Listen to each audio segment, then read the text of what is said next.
Juana de Castilla, narrado por Mónica, para voz de mujer.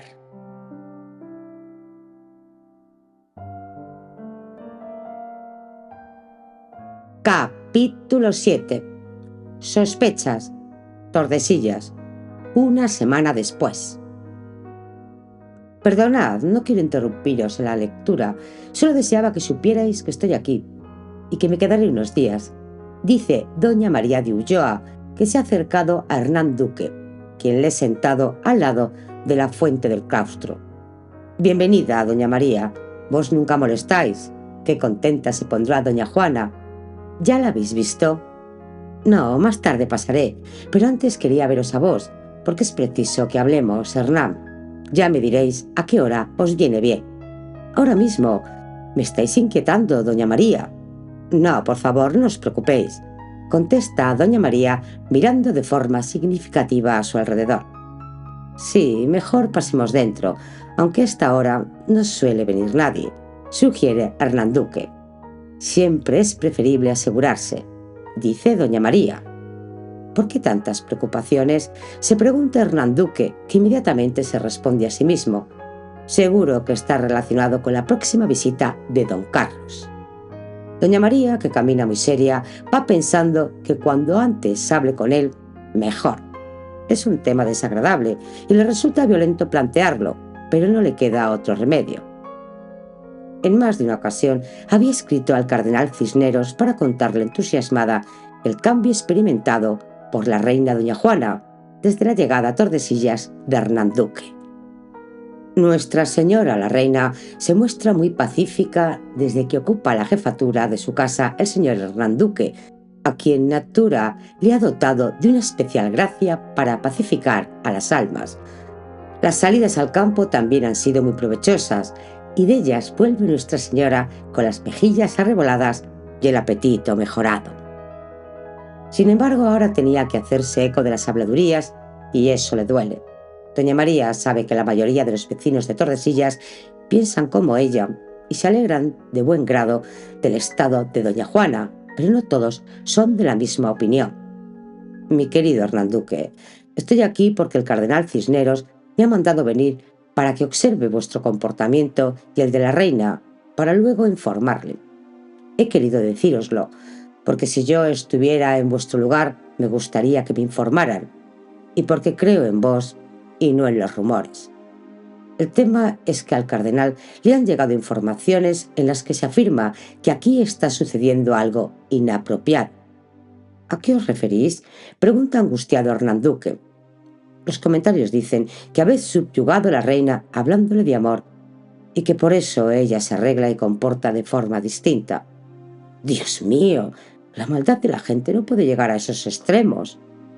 Vuestras salidas al campo y los paseos han dado pie a todo tipo de especulaciones. Pero, doña María, todo es falso. Respeto a doña Juana.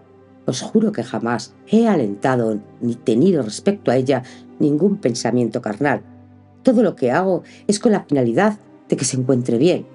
Pero si para evitar esos comentarios es mejor que abandone el castillo, lo haré.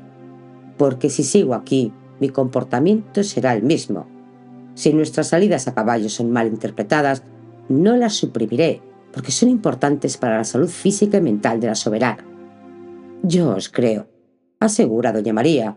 Ese será mi informe al cardenal, y no penséis en abandonar esta misión, que es mucho el bien que estáis haciendo.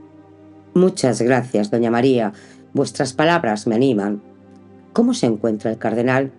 Me han dicho que su salud le está dando problemas.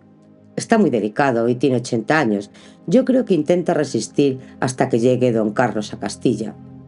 Sin duda, conocer al nuevo rey tiene que ser muy importante para él. Doña María, ¿os quedaréis muchos días con nosotros? Unos 10. La salud de mi esposo también flaquea y no debo alejarme de él mucho tiempo. ¿Qué tal se porta doña Ana Cifuentes? Muy bien. Además, ha sabido conquistar tanto a doña Juana como a la infanta doña Catalina. La niña está feliz con ella. Juegan, leen y pasan mucho tiempo juntas. Yo no tenía dudas sobre la aceptación de la infanta, pero de doña Juana no estaba seguro. Ya sabéis que nuestra soberana por su vida pasada, tiene muchas reservas con las mujeres. Sí, pero doña Ana es muy especial. Se encargó de la educación de 2 de mis hijas, por ello pensé en ella para que acompañara a la infanta. Me alegra mucho que la hayan aceptado. No me sorprende porque por eso la elegí. Entró a mi servicio hace años, al quedarse viuda. Ha sufrido mucho en la vida y ese dolor la ha fortalecido. Es persona alegre, positiva, sigue mirando la vida con esperanza. Pero sobre todo, Hernán, Ana, es generosa y buena. Doña Juana dice que le divierte su forma de recitarle romances y poesía, explica Hernán. Es una experta, podría ser cómica, es única contando historias, apunta doña María sonriendo. Tendré que escucharla un día. Doña Juana me ha dicho que le gusta mucho el romance del prisionero y que incluso se ha animado a tocar el clavicornio mientras doña Ana lo recitaba. ¡Cuánto me alegro!, exclama doña María. Nuestra reina es muy buena en la música y es normal que le guste este romance con el que sin duda se identifica. Hernán Duque duda un momento, pero al final recita. Que por mayo era por mayo, cuando hace la calor, cuando los trigos encañan y están los campos en flor, cuando canta la calandría y responde el ruiseñor, cuando los enamorados van a servir al amor. Sino yo, triste, cuitado, que vivo en esta prisión, que ni sé cuándo es de día ni cuándo las noches son, sino por una avecilla que me cantaba al albor, matómela un ballestero, dele Dios mal galardón. ¡Bravo! También vos recitáis muy bien. Como se entere doña Juana, preparaos. Ríe doña María. Perdonadme este pequeño desahogo, pero me siento un poco triste después de lo que hemos hablado. ¿Por qué los seres humanos no somos capaces de ver el lado bueno y siempre buscamos lo complicado y tortuoso? Olvidaos de todos esos rumores. ¿Sabéis? Vos sois para doña Juana como esa avecilla que le cantaba al prisionero. Ni vos ni yo vamos a permitir que esos infundios os eliminen como hizo el cazador en el romance. Gracias, doña María. Hernán, si os parece bien, una de estas tardes organizamos una reunión para escuchar poemas. Seguro que doña Juana se anima con el clavicornio. Querido Hernán, de verdad, olvidad el motivo de mi visita. Que no os preocupe lo que os he contado. Yo informaré al cardenal de lo que en verdad pasa aquí. Vuestro trabajo es magnífico. Habéis de sentiros satisfecho, concluye doña María. Muchas gracias. Esa es mi intención.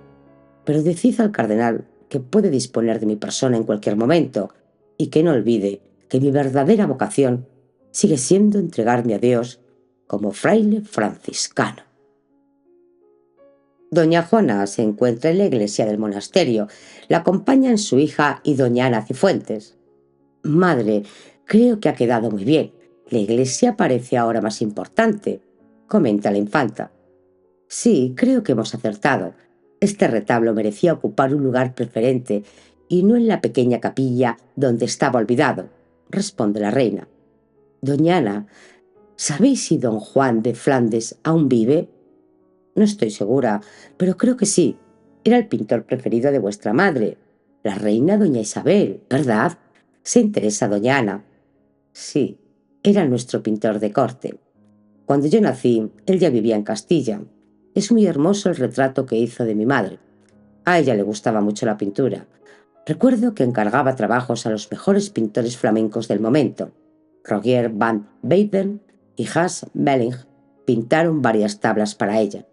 A mí también me gusta mucho la pintura. Interviene la infanta doña Catalina, que añade: me habría gustado conocer a la abuela. Qué feliz sería ella si pudiera abrazarte, pero Dios quiso llevársela 3 años antes de que tú nacieras. Juana recuerda con dolor la última vez que su madre y ella estuvieron juntas. Jamás habría podido imaginar que no volverían a verse.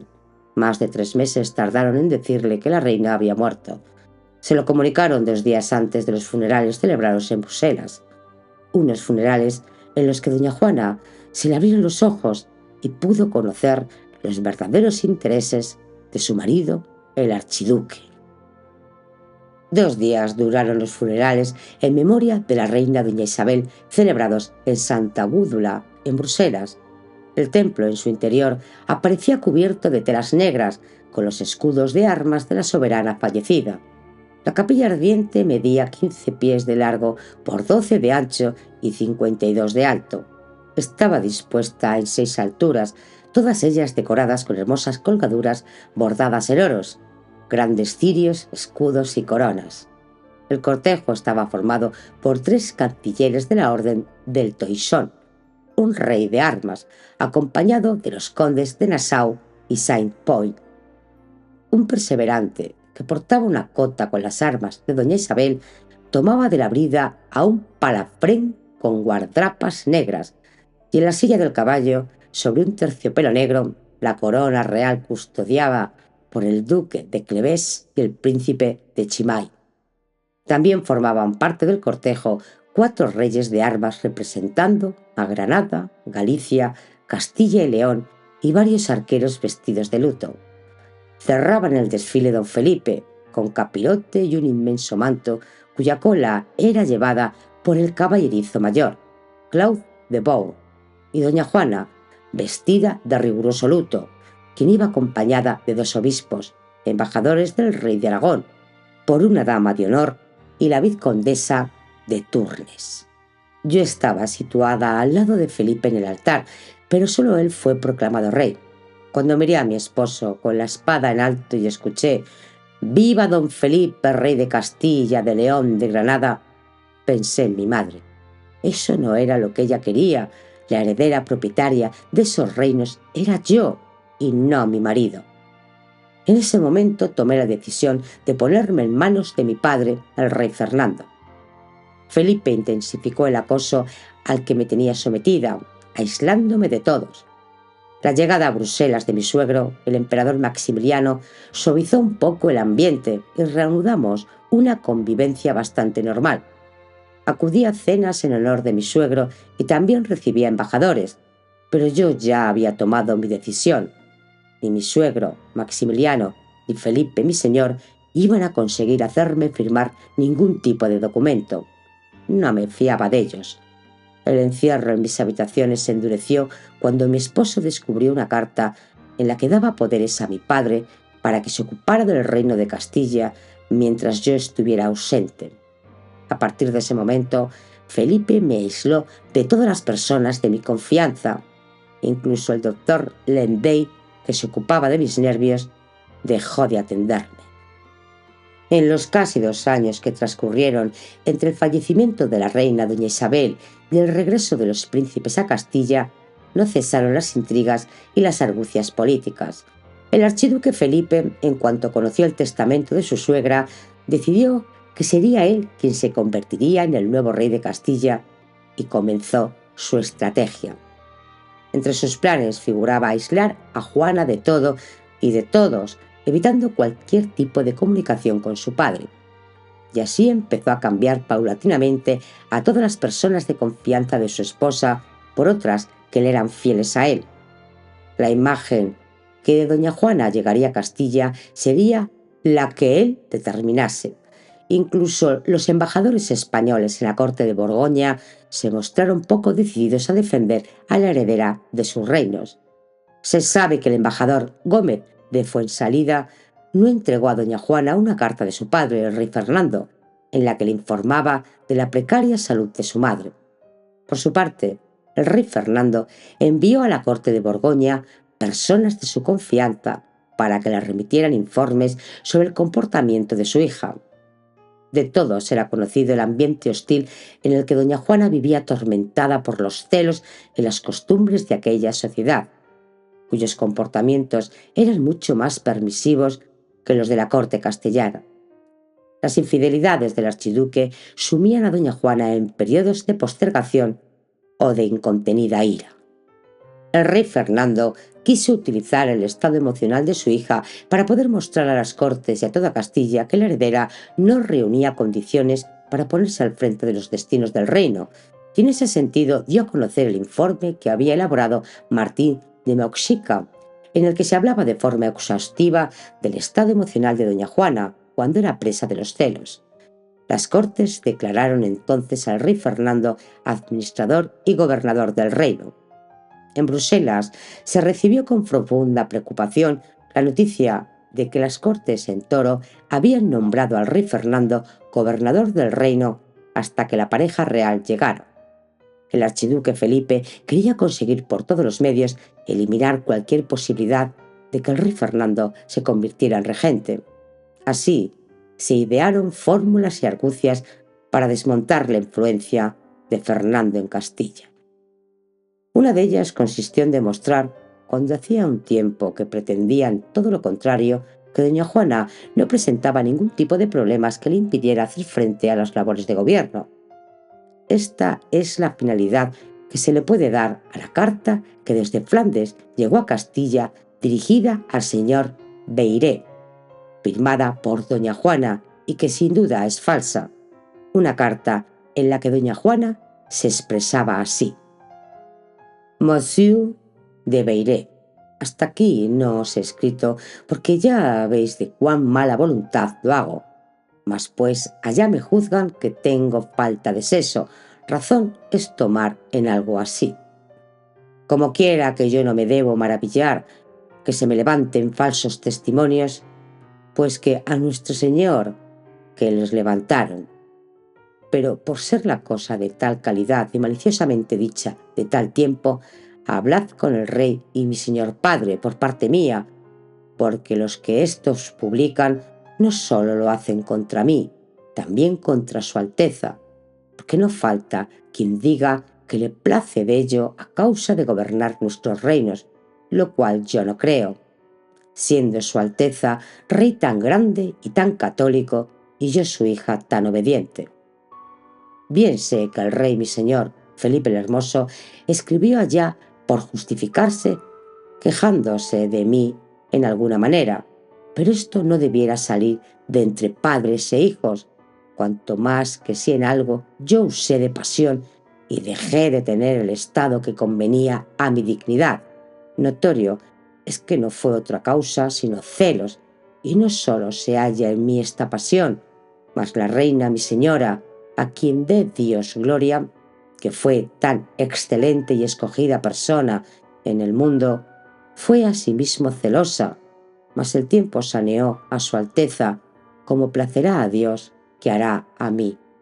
Yo os ruego y os mando que habléis allá a todas las personas que vierdes que conviene, porque los que tuvieron buena intención se alegran de la verdad, y los que mal deseo tienen, sepan que sin duda, cuando yo me siente tal cual ellos querrían, no había de quitar yo al rey, mi señor, mi marido, la gobernación de esos reinos y de todos los poderes que yo pudiese.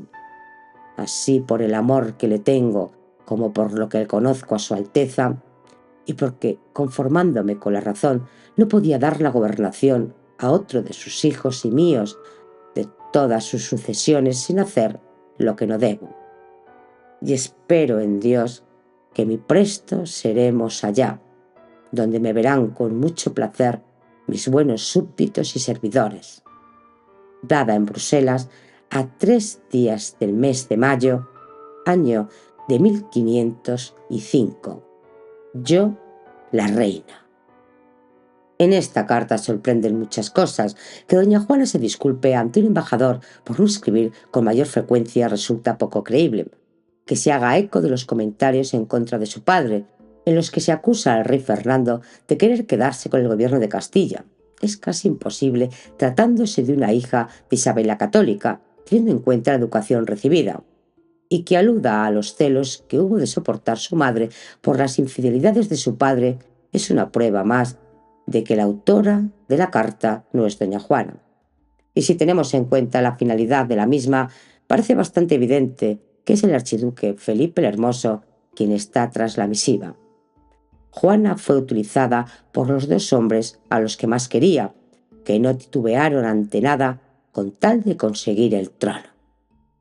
Doña Juana, me avisan de que ha llegado doña María de Ulloa, dice doña Ana. ¡Qué alegría! Espero que ahora se quede unos días. Doña Ana intenta informarse sobre Juan de Flandes. Me gustaría que pintara a la infanta doña Catalina. Así lo haré, señora. Doña Juana se ha alegrado mucho de la presencia de doña María. Han comido juntas. Le ha traído unas partituras de música y ella le ha prometido que las interpretará al clavicornio. No le ha gustado que Hernán Duque rechazase su invitación para compartir mesa con ellas. La excusa que le ha dado no le parece muy creíble, pero sabe que no debe seguir dándole vueltas al tema. Desde que doña María se retiró a su habitación para descansar del viaje, dejándola sola, no hace más que pensar en las razones que pueden haber llevado al jefe de su casa a no querer acompañarlas. Tendría que sentirse muy honrado y agradecido, piensa doña Juana, aunque tal vez se excusó por timidez. Es posible que su sencillez no le permita compartir mesa con la reina, pero si es la reina quien se lo pide, debería haber aceptado. Cuanto más piensa en ello, su enfado aumenta. Igual, Hernán Duque está enfermo y no se encuentra bien. También puede que estuviera comprometido con otra persona para comer. ¿Por qué siempre todos acaban decepcionándola? Aunque nadie tanto como su padre. Doña Juana recuerda la necesidad que tenía de encontrarse con él. Solo pensar en que pronto se verían le daba fuerzas para emprender junto a su marido el viaje a Castilla para ser reconocidos como reyes. La tregua de paz con Felipe había sido eso, un respiro, pero la reconciliación resultaba imposible. Cuando antes de zarpar supe que mi esposo había decidido embarcar a un numeroso grupo de cortesanas, monté en cólera y exigí que fueran desembarcadas. Felipe se resistió, pero al final cedió y todas bajaron del barco. Lo que no supe hasta tiempo después es que mi esposo las hizo subir a otra de las embarcaciones. El invierno no es la mejor época para navegar y pronto nos dimos cuenta de ello. A un día de calma seguía otro infernal, desatándose una terrible tormenta. Algunos de los barcos naufragaron y nosotros llegamos a la costa inglesa, donde permanecimos 3 meses mientras se trataba de reparar los desperfectos de la flota. Dentro del inconveniente que esto suponía, yo estaba contenta porque podría ver a mi hermana pequeña, doña Catalina, que se había quedado viuda del príncipe de Gales. Recuerdo que la encontré muy triste. A Catalina le hubiera gustado haber regresado a Castilla, aunque tuviese que retornar a Inglaterra para casarse con su cuñado, el futuro Enrique VIII. Pero mi padre decidió no ocuparse de ella y Catalina vivió 7 años de espera en la corte inglesa, pasando incluso necesidades. Los meses en los que permanecemos en territorio inglés, yo viví un poco al margen de las actividades del rey Enrique VII, que nos organizaba, y de las que mi marido disfrutaba. Yo no le acompañé, porque aunque le seguía queriendo, cuando descubrí que Felipe deseaba adueñarse del trono de Castilla, relegándome a mí a un segundo plano, decidí tomar partido por mi padre, dejarlo todo en sus manos. Él me ayudaría a gobernar según la decisión de mi madre la reina, reflejada en un codicilo añadido al testamento. Un día, por fin, pudimos reanudar la navegación, pero pronto surgió el primer contratiempo para mí, que estaba deseando encontrarme con mi padre. Llegamos al puerto de La Coruña y no al de Laredo, donde nos esperaba el rey Fernando.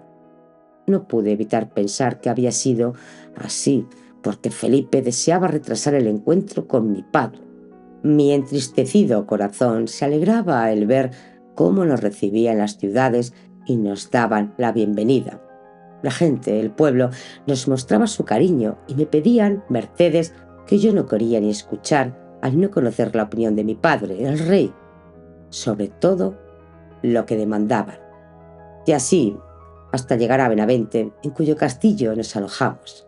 Pero no quiero recordar lo allí acaecido. Doña Juana se acerca a la ventana. La tarde aparece espléndida, aunque algunos nubarrones se están extendiendo por el cielo.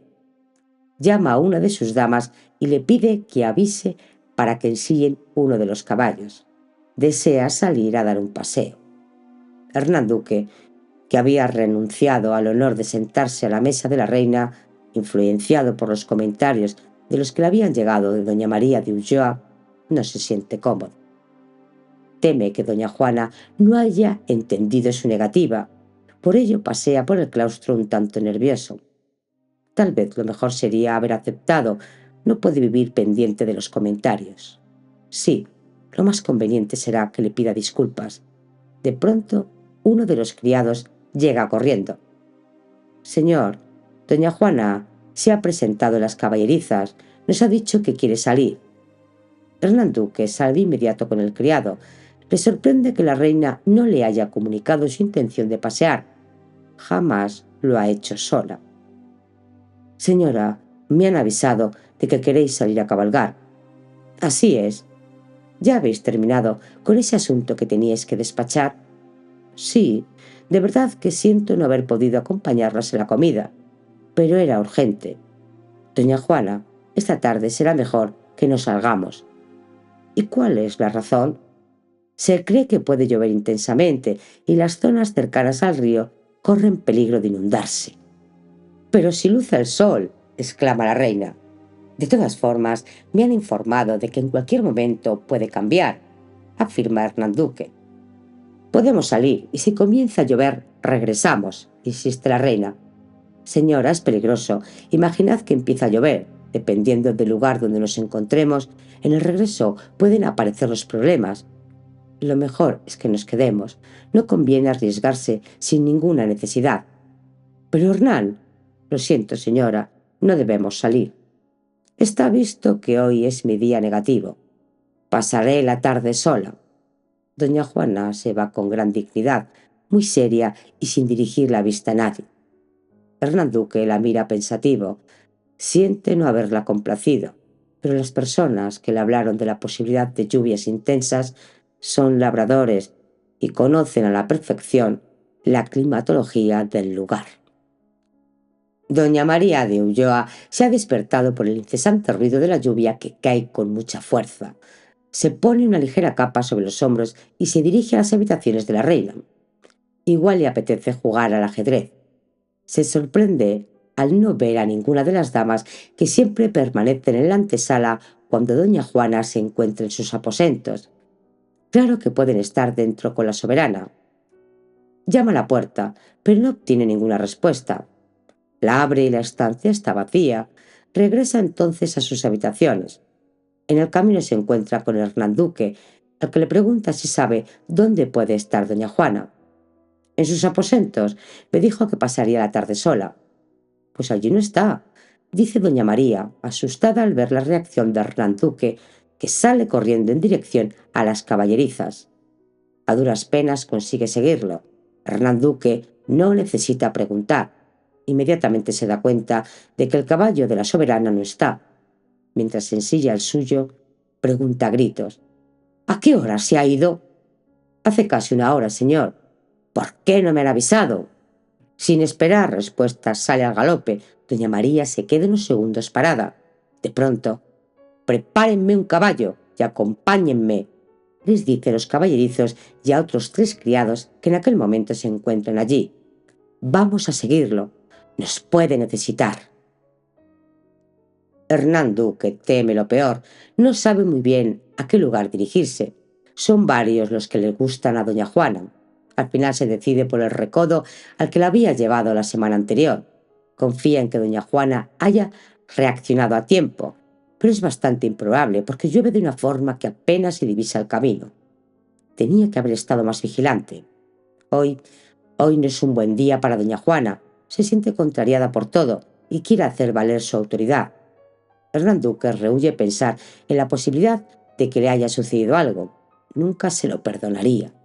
Reza a Dios para que le ayude a encontrarla. Cabalga todo lo rápido que puede, a pesar del freno del viento y la lluvia. Cree que ya está cerca el recodo del río. La visibilidad es muy mala. Las ramas de los árboles se mueven enloquecidas. De repente la ve. Doña Juana intenta cruzar un arroyo hinchado por la lluvia y cuyas encrespadas aguas hacen que el caballo dude. Doña María y los hombres que siguen a Hernán Duque llegan en aquellos momentos con el consiguiente ruido. Doña Juana se da cuenta e intenta forzar al caballo, que asustado la lanza al arroyo. Hernán Duque descabalga y corre en busca de la reina. Cuando consigue llegar hasta ella, las ya impetuosas aguas del arroyo los lanzan al río, donde afortunadamente un tronco que navega a la deriva se convierte en su tabla de salvación. A él permanecen asidos mientras algunos de los hombres que han salido en su ayuda intentan acercarse a ellos. Doña María de Ulloa, muy nerviosa, sigue muy de cerca todo lo que está sucediendo. Hay momentos en los que teme que la corriente pueda arrastrarlos. Da gracias a Dios porque la lluvia la haya despertado. ¿Por qué doña Juana habrá querido salir sola? Ella la conoce bien y sabe que a veces quiere imponer su voluntad. Siente pena de Hernán Duque por lo mal que lo tiene que estar pasando. Si le sucede algo a la soberana, él es el responsable. Doña María ve como dos hombres, sujetos con una cuerda por la cintura, se acercan a ellos en el río. Después de varios intentos consiguen rescatarlos. Ha sido una terrible pesadilla, pero afortunadamente solo se ha quedado en un tremendo susto.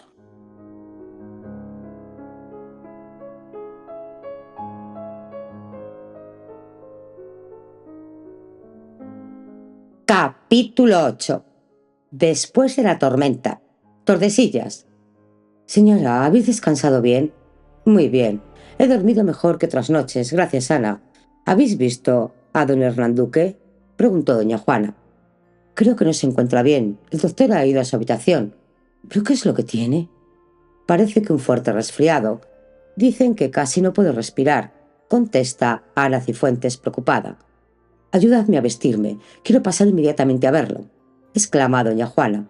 No os preocupéis, señora. Doña María está con él. Es lo mismo. Ha arriesgado su vida por mí. Debo acudir a su lado. Vestidme pronto, ordena la reina. Ahora mismo, majestad. Doña Juana se siente muy agradecida. Es la primera vez que alguien se preocupa por ella de verdad.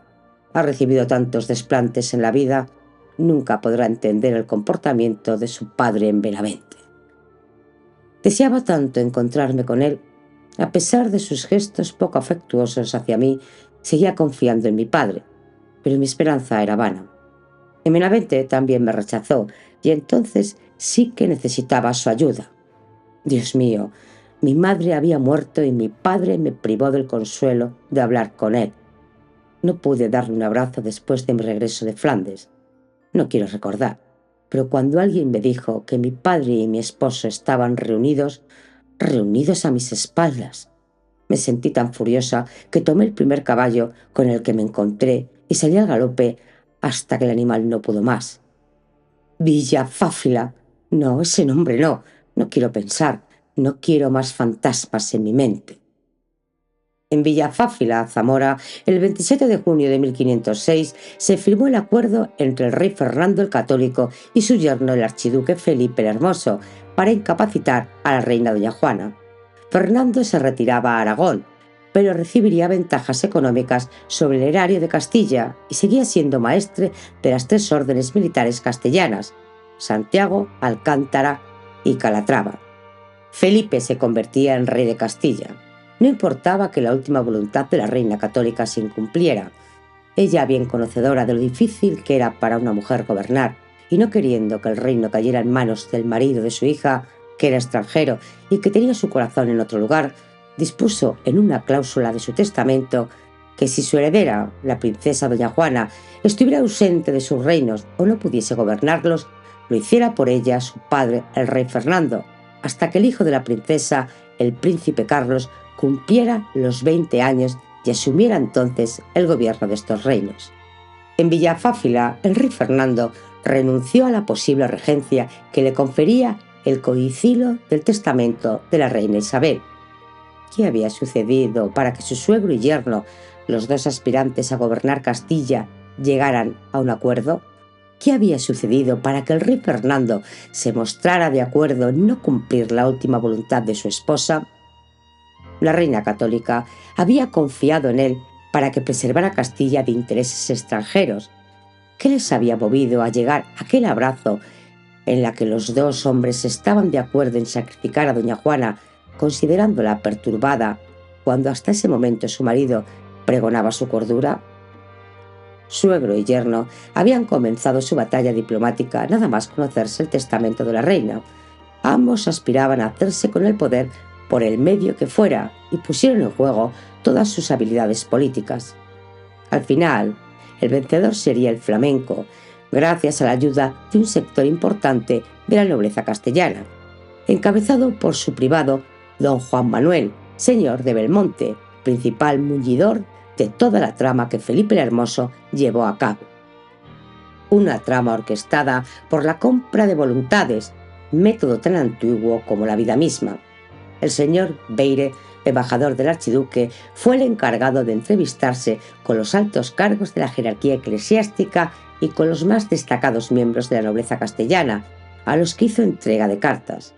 Unas cartas de Felipe en las que éste se comprometía a concederles un amplio abanico de mercedes, importantes donaciones, privilegios, cargos apetecibles y todo tipo de prebendas. En la balanza en contra del rey Fernando también pesaba mucho el sentimiento de descontento que en Castilla había provocado su matrimonio con Germana de Foix. A los castellanos les dolía este matrimonio por la inmediatez con la que se había celebrado, solo un año después del fallecimiento de la reina Isabel, y asimismo les preocupaba por la nueva relación que se establecía con Francia, ya que Germana era sobrina de Luis XII. Y así, cuando se encuentran en Benavente, Felipe el Hermoso sabe que ha ganado la partida a su suegro. Es entonces cuando él, que reivindicaba la cordura de su mujer, al comprobar que el rey Fernando accede a abandonar Castilla, quiere declararla loca para gobernar en solitario. Don Fernando sabe que en Castilla no le quieren y se va de Benavente sin acceder a recibir a su hija, que al enterarse de que están reunidos a sus espaldas, sale huyendo del palacio y va a refugiarse a su humilde casa con la esperanza de que su padre vaya a buscarla. Pero nada conseguirá con este gesto, que será interpretado por algunos como una muestra más de su desequilibrio. Ya doña Juana, en otros momentos de su vida, se había degradado para protestar por una situación que consideraba injusta, para llamar la atención, y le había funcionado. En Benavente, no. Mi padre y mi esposo solo luchaban por sus intereses.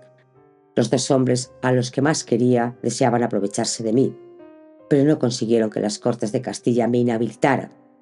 Yo no ambicionaba el poder, aunque me sentí muy bien cuando los procuradores reunidos en Mucientes me reconocieron como verdadera reina y legítima sucesora y señora natural propietaria de estos reinos. Pero Felipe seguiría intentando marginarme. Hace un rato que han terminado de peinarla, pero doña Juana no se ha enterado. La dama la mira, los ojos de la reina, perdidos en sus recuerdos, reflejan tristeza. Es tanto el dolor que transmite que a doña Ana se le parte el corazón y de buena gana la abrazaría para darla ánimos, pero se queda en silencio, esperando la reacción de la soberana. Pasan los minutos y la reina permanece aislada en su mutismo. «Perdonadme, doña Juana, he terminado de arreglaros», le dice doña Ana. «Acompañadme», le pide la reina mientras se pone en pie.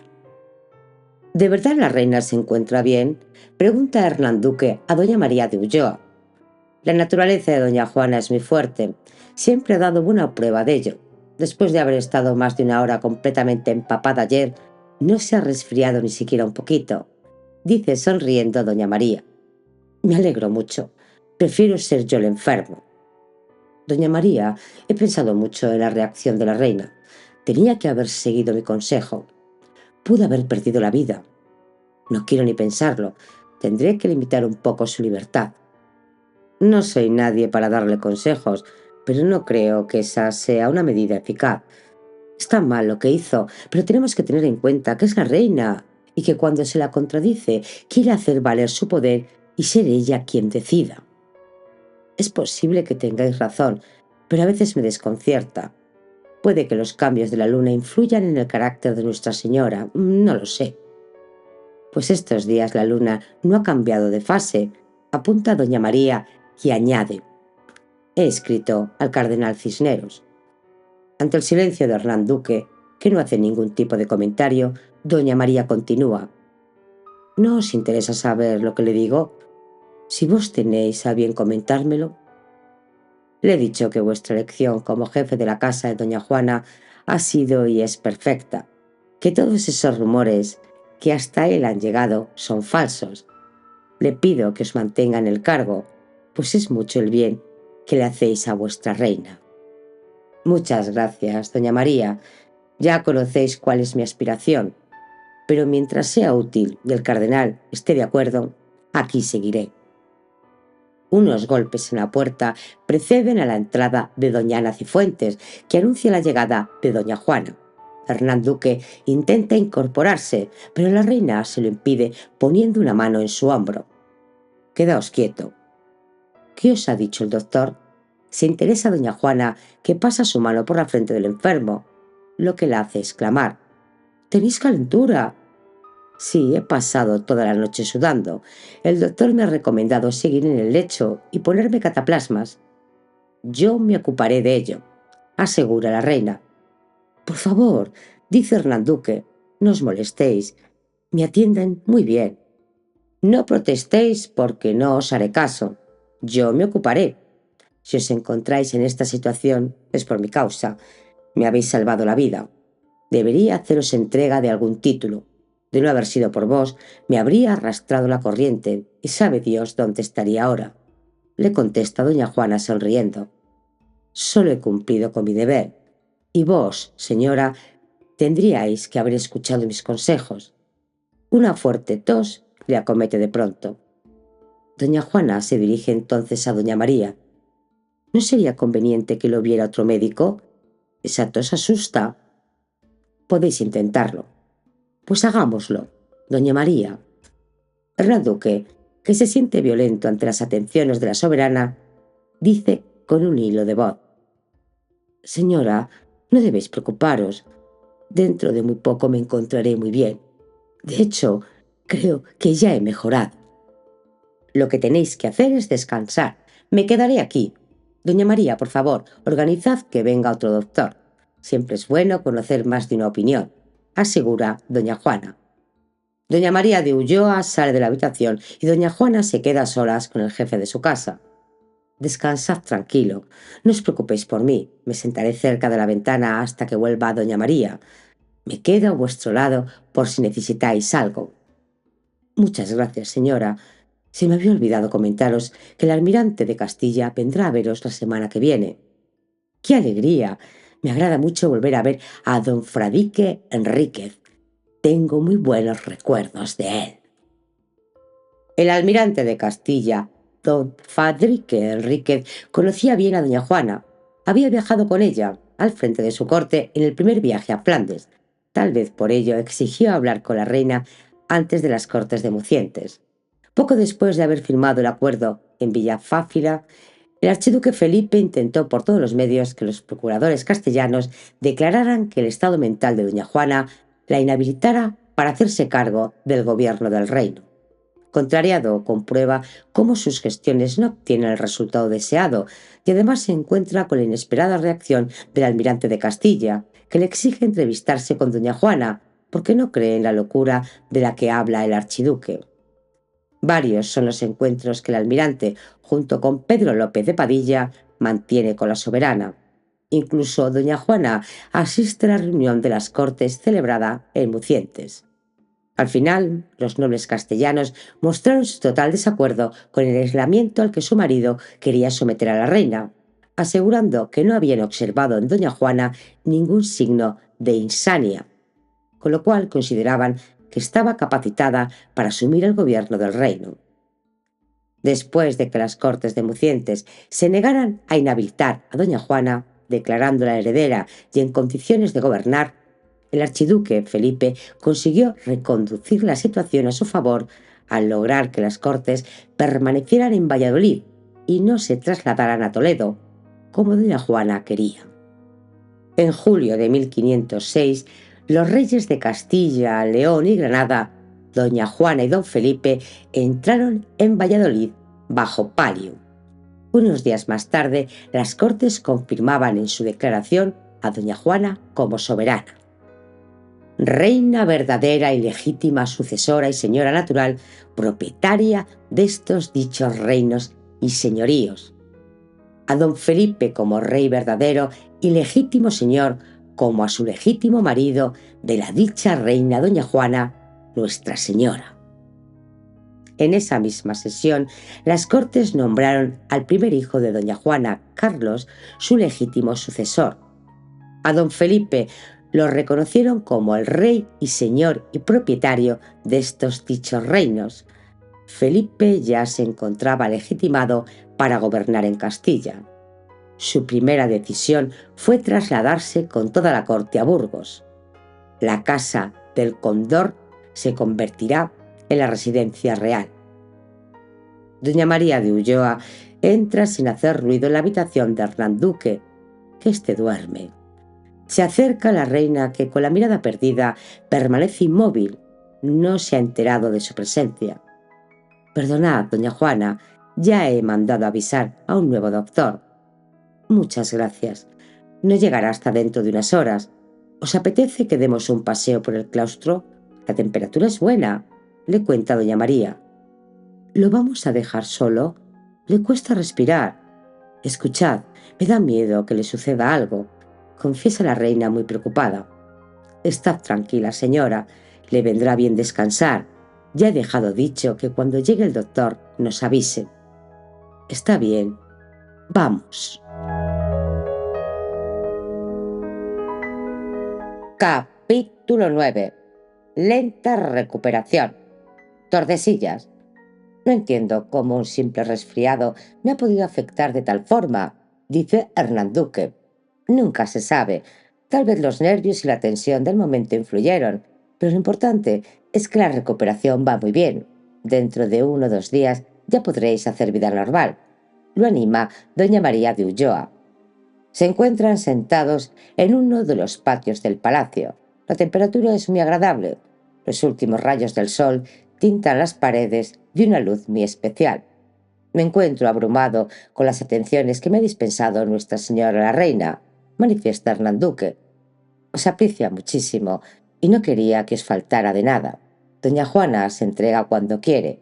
Ya habéis visto lo que me ha costado convencerla para que se fuera con la infanta doña Catalina y el ama.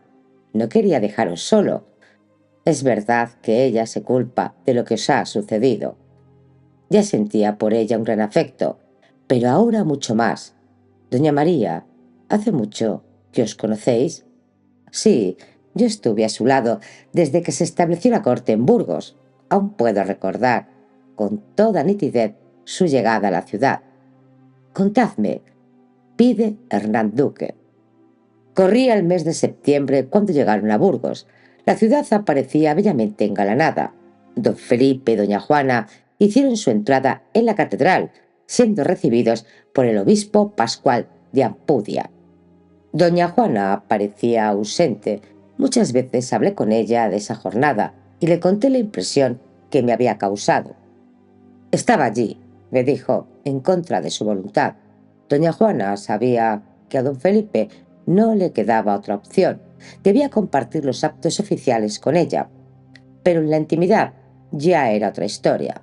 La mantenía aislada de todo y de todos, apartada de sus leales servidores, hasta tal punto que el condestable de Castilla, don Bernardino Fernández de Velasco, y su esposa, doña Juana de Aragón, que era hija natural del rey Fernando el Católico, se vieron forzados a abandonar su propio palacio. Don Felipe no quería que nadie que fuera amigo o conocido de doña Juana se acercara a ella. «Entonces vos visteis junto a ella la muerte de su esposo, el archiduque. Qué breve fue su reinado». «Sí, creo que reinó 18 días, porque entraron en Burgos el 7 de septiembre y el 25 don Felipe ya estaba muerto». «Cuánto sufrimiento ha tenido que soportar nuestra soberana», exclama Hernán Duque. «Cierto, y sin embargo se portó como una amante esposa. Durante los días que duró la enfermedad de don Felipe, ni un solo momento se separó de su lado, organizando y disponiendo todo. Doña Juana se encargaba de darle de comer y de administrarle las medicinas, que ella tomaba antes para disipar las sospechas de su marido a ser envenenado. Los médicos dijeron cuál fue su enfermedad exactamente. ¿Quiere saber Hernán Duque? Todos coincidieron en que fue la peste la que lo llevó a la tumba. Doña María tuvo que ser muy duro para ella. En todo momento mantuvo la entereza, ni una sola lágrima. Pero después se encerró en su dolor, dice Hernán Duque. Se han dicho y escrito muchas cosas, pero yo estuve a su lado todo el tiempo en Burgos, afirmó doña María. Dicen que al quedarse viuda, doña Juana no quiso ocuparse del gobierno de sus reinos, plantea Hernán. No es exactamente así. Doña Juana tenía que enterrar a su marido. Debía cumplir el luto normal de una viuda. Ya sabéis que sus padres, los reyes, promulgaron la pragmática de luto y cera, en la que se daban normas sobre el luto y el duelo. Fue cuando se decidió que el negro fuera el color del luto y no el blanco, pregunta Hernán Duque. Sí, en ella también se dice que durante el primer año la viuda debería estar recluida en una habitación tapizada de negro, en la que no penetrara el sol. A doña Juana no se le podía pedir que tomara las riendas del gobierno inmediatamente. No hizo lo que algunos le pedían, pero sí tomó decisiones. Asegura doña María, que añade: yo creo que ella sí estaba dispuesta a gobernar. Nada más morir Felipe el Hermoso, un cierto desorden se estableció en el reino. Nobles descontentos aprovecharon el momento para litigar por viejas causas pendientes, y los flamencos, viendo que su futuro en Castilla peligraba, arrasaron con cuanto pudieron. Ante la negativa de la reina de nombrar regente al cardenal Cisneros, se formó un triunvirato integrado por el propio Cisneros, por el duque de Nájera y por el condestable de Castilla. Pero doña Juana no permaneció inactiva. Muy pronto despidió a algunos de los consejeros de su esposo, entre ellos a don Juan Manuel, señor de Belmonte. Y con el respaldo de un sector de la nobleza castellana, retiró todas las mercedes concedidas por su esposo a determinados nobles, devolviendo a la corona los bienes de los que había sido privada. Porque si esto no remediase, sería gran cargo de mi conciencia y gran daño y detrimento de las dichas mis rentas y estado y patrimonio real, y de todos estos dichos mis reinos y súbditos y naturales, y a mí como reina y señora perteneciente, proveer y remediar en todo ello. Por ende, por esta dicha mi carta, la cual quiero que haya fuerza y rigor de ley, como si fuese hecha y promulgada en las Cortes, revoco, ceso y anulo, y doy por ningunas y de ninguna fuerza y vigor todas las dichas mercedes que el rey don Felipe, mi señor, que haya santa gloria, fizo. Juana pretendía que el reino se rigiera por el mismo orden que estaba en vigor a la muerte de su madre. Es verdad que con cierta frecuencia se negó a tomar decisiones, como cuando le insistieron para que nombrase obispos para algunas de las diócesis que estaban esperando. Entonces ella argumentó su decisión asegurando que mucho más grave que no nombrarlos sería elegir a unos pastores poco idóneos para regir un determinado rebaño. El cardenal Cisneros insistió a la soberana para que escribiera a su padre, el rey Fernando, para que éste regresase a Castilla y le ayudase en el gobierno. Pero doña Juana se opuso sistemáticamente a ponerse en contacto con su padre.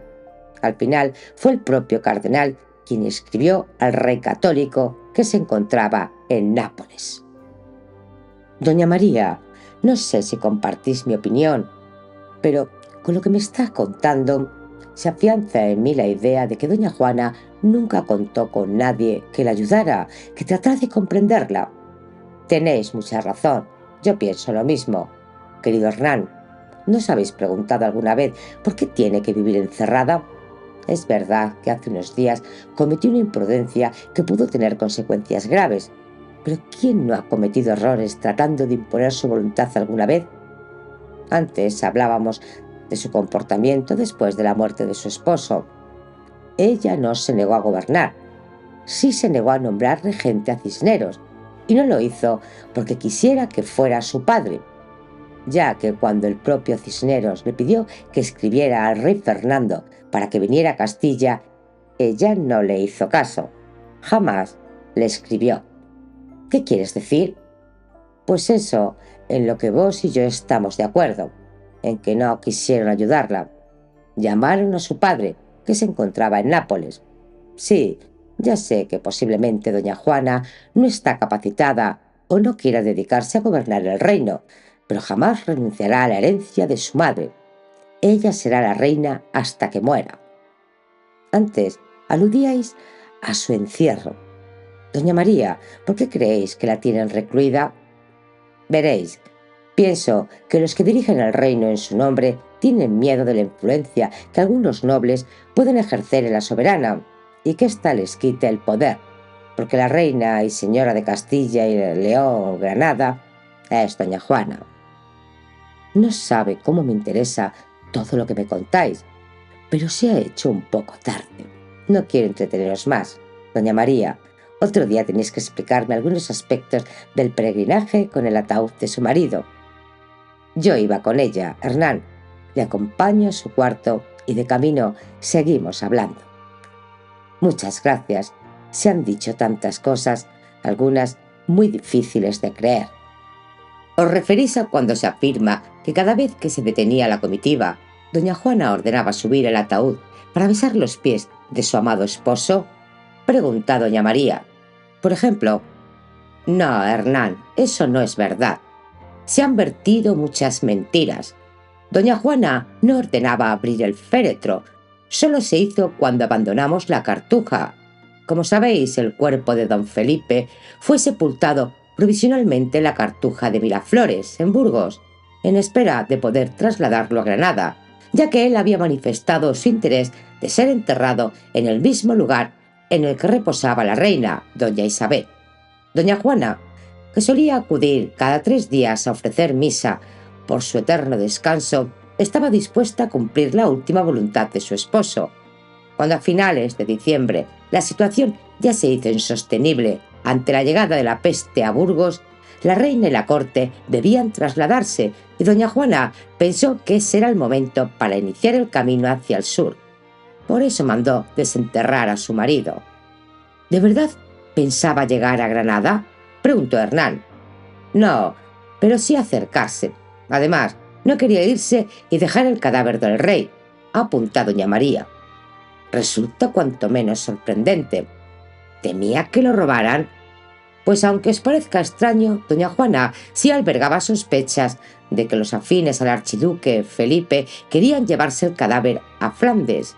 De hecho, y creo que doña Juana no se enteró, el corazón de su marido fue extraído por decisión de la hermana de don Felipe, doña Margarita, para llevarlo a la iglesia de Nuestra Señora en Brujas y guardarlo en la tumba de su madre, doña María de Borgoña. De todas formas, doña María, aquel cortejo fúnebre en pleno invierno no dejaba indiferente a nadie. No tiene que sorprendernos la leyenda que se crea y que va creciendo entretejida por el asombro ante lo inexplicable del espectáculo. Sin duda, pero se ha aderezado con algunas falsedades con las que se trataba de explicar el comportamiento de doña Juana, a la que ya empezaron a aplicarle el calificativo de la loca, al asegurar, por ejemplo, que su locura de amor fue la que la movió a llevar consigo el cadáver de su esposo, cuando no es cierto. Puede que sea tan sencillo como vos decís, aunque cuesta creerlo, dice Hernán Duque.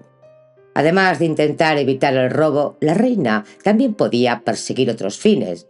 Yo siempre tuve la sensación de que ella lo necesitaba como apoyo psicológico para hacerse fuerte ante determinados contratiempos. Apunta doña María. ¿A qué os referís? Pues a que podría ser una forma de asegurar la herencia de su hijo mayor, Carlos, al recordar que don Felipe fue rey consorte de Castilla. También era una forma de mantener presente su reciente viudedad y así desalentar a los posibles pretendientes a su mano. Cuenta doña María. Documentalmente ha quedado constancia de la solicitud de matrimonio que al poco de enviudar doña Juana llegó a Castilla desde Inglaterra.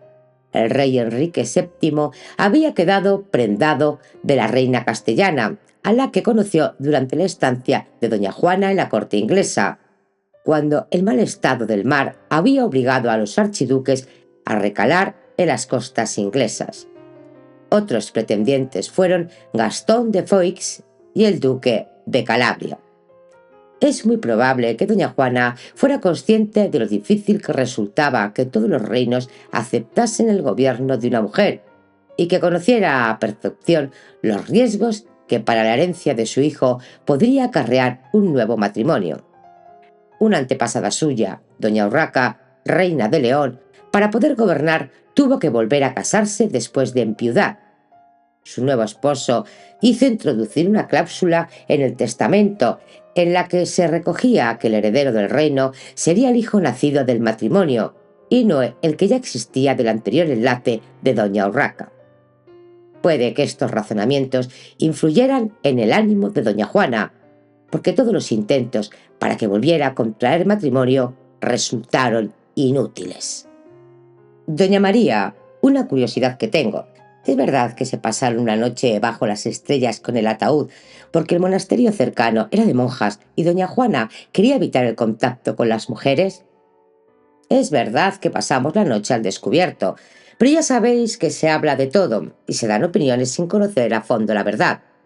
Lo fácil, tratándose de doña Juana, es aludir a los celos, en este caso necrofílicos. Se dice que la reina no permitía que ninguna mujer se acercara al féretro de su marido, y no es cierto, asegura doña María. Entonces, ¿por qué no pasaron la noche dentro del monasterio? La respuesta es muy sencilla. El féretro iba custodiado por monjes cartujos, y su regla les impedía estar cerca de mujeres que no perteneciesen a la realeza. Por eso no entramos en el convento. Sin duda, es una buena explicación, afirma Hernán. Claro, y de esta forma se entiende por qué al llegar a Tordesillas los llamados celos necrófilos habían desaparecido. En Tordesillas, doña Juana no tuvo inconveniente en dejar el ataúd en Santa Clara, donde la comunidad también es femenina. ¿Qué había pasado para que las clarisas no despertaran los celos de doña Juana? Es muy sencillo. Los cartujos ya se habían ido, aclara doña María. Nunca había reflexionado sobre ese detalle, dice pensativo Hernán Duque. Por cierto, pregunta doña María, ¿visita con frecuencia a la reina el ataúd de su esposo? Sé que antes no se le permitía salir del palacio y por lo tanto no lo veía nunca. Desde que he llegado, le he dado libertad para moverse como quiera por el entorno palaciego, con lo cual puede visitarlo cuando desee. Sé que lo hace de vez en cuando, casi siempre acompañada por la infanta doña Catalina. En otro momento os contaré algo sobre la infanta, promete doña María sonriendo.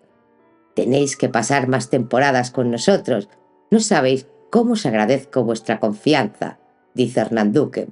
Ahora solo me quedaré 2 días más, pero en cuanto pueda, seguro que aquí me tenéis.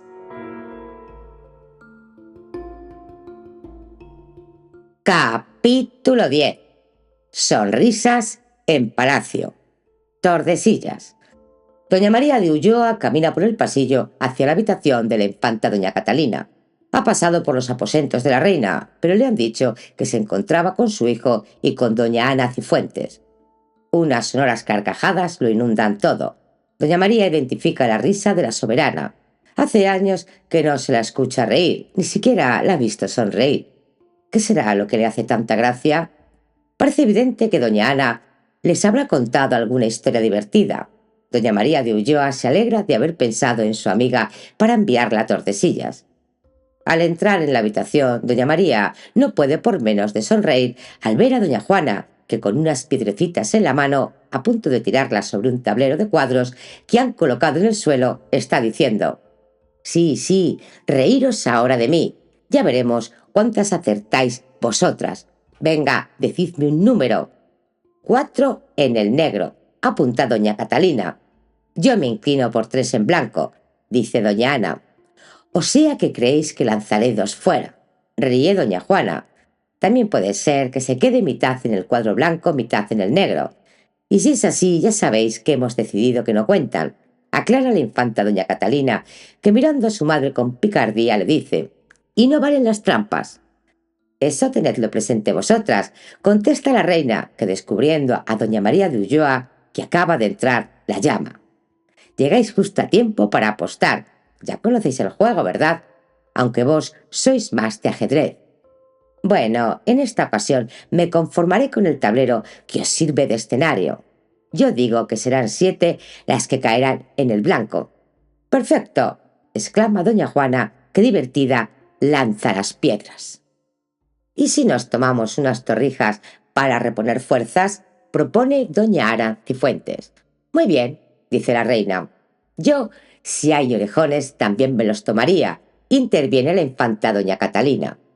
«Doña María, vos habéis llegado hace un rato, pero nosotras llevamos jugando más de una hora y no hemos conseguido acertar ni una sola vez», comenta la reina. «Es complicado, doña Ana. ¿No tenéis dados?», pregunta doña María de Ulloa. «Sí, y si lo deseáis, podemos jugar al rafle». «Yo no sé», dice la infanta. «Es muy fácil, os lo explico», se brinda doña Ana. «Se juega con 3 dados. Cada jugador dispone de 3 jugadas. Se gana cuando se consigue que los dados muestren la misma cara». «Me parece divertido. ¿Jugamos?», sugiere la niña deseosa de empezar. «Aquí están los dados», dice doña Ana. «¿Quién es la primera?». «Doña Juana, ¿queréis ser vos quien inicie el juego?». «Mejor lo hace la infanta».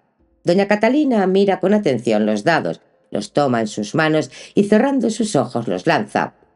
1, 4 y 5, dice la infanta. «¿Y ahora qué hago?». «Podéis tirar otras 2 veces. Vos decidís si volvéis a lanzar los 3 dados o elegís uno de ellos e intentáis sacar lo mismo en los otros 2. «Me quedo con el 5, asegura la infanta lanzando los 2 dados. «¡Qué bien! He sacado otro 5. «Pues a por el tercero», le dice doña Ana Cifuentes animándola. «¡He ganado! ¡He ganado!», casi grita la infanta doña Catalina, mostrando el 5 en el tercer dado. «Has tenido la suerte del principiante», le dice su madre. «Ahora los tiro yo». «Un momento, señora. Creo que alguien ha llamado a la puerta», dice doña María mientras ella misma se acerca. «Pero si es don Hernán Duque», exclama la reina. «Entrad, mirad qué juegos tan divertidos nos enseña doña Ana». «Perdón por haberos interrumpido. Necesitaba hablar con vos, doña María, pero puedo esperar. Cuando termine el juego nos podemos ver», sugiere Hernán Duque. «Doña Juana», dice doña María de Ulloa dirigiéndose a la reina, «si me lo permitís, me retiro unos momentos para atender a don Hernán Duque». «Claro que podéis. Otro día os invitamos a nuestros juegos, Hernán». «Muchas gracias, Majestad». Al cerrar la puerta detrás de ellos, Hernán Duque dice: «Jamás me lo hubiera imaginado. Qué alegría siento al ver tan feliz a la reina. Pero es la infanta doña Catalina la que parece otra persona». «Sí que se la ve muy contenta. Sabéis, yo la ayudé a llegar al mundo», asegura doña María. «¿Cómo?», pregunta desconcertado Hernán Duque. «Sucedió que cuando llegamos a Torquemada, doña Juana se puso de parto. Habían pasado unos 20 días desde que abandonamos Burgos. Allí en Torquemada nos quedamos toda la comitiva hasta que doña Juana pudo volver a ponerse en camino. Pero viajar con un bebé en pleno invierno no pudieron convencerla para que se quedase en Torquemada, y con un niño, porque su hijo Fernando, que tenía 4 años, también nos acompañaba. Pero no, nadie intentó retenerla en Torquemada. Entre otras razones, porque las casas en las que vivíamos no reunían condiciones, y proseguimos el camino: Hornillos, Tórtoles de Esgueva, Santa María del Campo y Arcos, donde yo tenía una casa en la que, si doña Juana quería, podía vivir con cierta comodidad. ¿En qué lugar se encontró con su padre el rey don Fernando?, quiere saber Hernán Duque. Ella deseaba verlo. Se encontraron en Tórtoles en agosto de 1507. Doña Juana, que no había atendido los ruegos del cardenal Cisneros cuando éste le pidió que escribiera a su padre para que acudiera a Castilla, no demostró ningún interés en que volviera, pero una vez que se encontró con él, se puso en sus manos. A lo único que no accedió fue en lo referente al cadáver de don Felipe. Su decisión fue inamovible. Lo mantendría cerca de ella hasta que fuera enterrado en Granada. La verdad es que don Fernando prefirió que el cadáver siguiera el mismo camino que doña Juana, porque si el rey hubiera decidido el traslado de los restos de don Felipe a Granada, doña Juana lo hubiera aceptado. ¿Y por qué doña Juana accedió a quedarse en Tordesillas?, inquiere Hernán Duque. El rey Fernando la engañó, asegura doña María. No creo que hubiera podido imaginar jamás lo que su padre había decidido para ella. Doña Juana sí quería vivir un tanto apartada y tranquila. Muchas reinas, al quedarse viudas, llevaron una vida de bastante reclusión, pero siempre con la posibilidad de poder salir si querían y de recibir a sus amigos y conocidos. Pero ya veis en qué estado se encuentra Nuestra Señora. Claro que lo sé. Me cuesta entenderlo, doña María. La reina no ansiaba el poder. Estaría encantada de que su padre la ayudara. Seguro, pero don Fernando, consciente de que en muchos sectores no le querían, temía que se acercaran a su hija. Y para vivir seguro, lo mejor era aislarla encerrándola. Me parece terrible lo que me estáis contando, confiesa Hernán Duque. Así es, pero ¿qué queríais decirme?, le pregunta doña María. Me han llegado noticias de que la salud del cardenal Cisneros ha empeorado. Aseguran que no lo superará. Sería muy triste que no pudiera ver al hijo de doña Juana, al heredero, don Carlos. ¿Se sabe cuándo viajará a Castilla? Se interesa Hernán Duque. Me gustaría conocer vuestra opinión y que hablásemos del viaje de don Carlos. Se comenta que vendrán en otoño, dice doña María.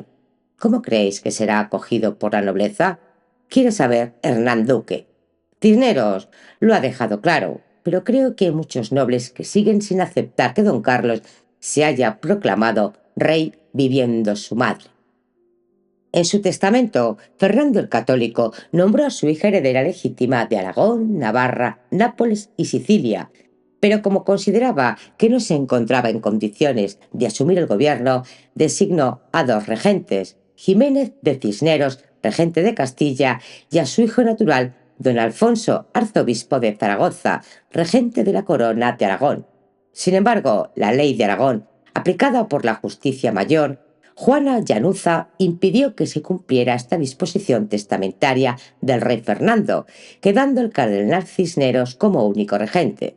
Inmediatamente, este se puso en contacto con la corte de Bruselas para que don Carlos, que había cumplido los 16 años, fuera nombrado gobernador de los reinos de lo que era titular su madre, doña Juana. En Bruselas rechazaron esta propuesta. Querían que Carlos fuera proclamado rey. Argumentaban su decisión asegurando que en los documentos figuraría primero el nombre de su madre y después el de él, doña Juana e don Carlos, su hijo, reina y rey de Castilla, de Aragón, de León.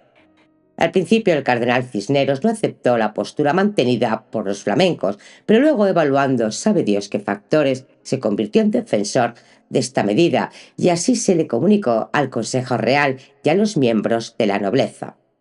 Todos se manifestaron en contra de este nombramiento por considerarlo ilegal viviendo la reina, pero Cisneros se impuso. En realidad, no resulta exagerado calificar la acción de Bruselas como un auténtico golpe de Estado. Doña María, ¿conocéis a las personas de la corte de Bruselas que ya viven en Castilla? ¿Os referís al señor de Chevreuse y a Adriano de Utrecht? Supongo que sí, no recuerdo bien sus nombres, confiesa Hernán Duque. Sí, hace meses que viven aquí.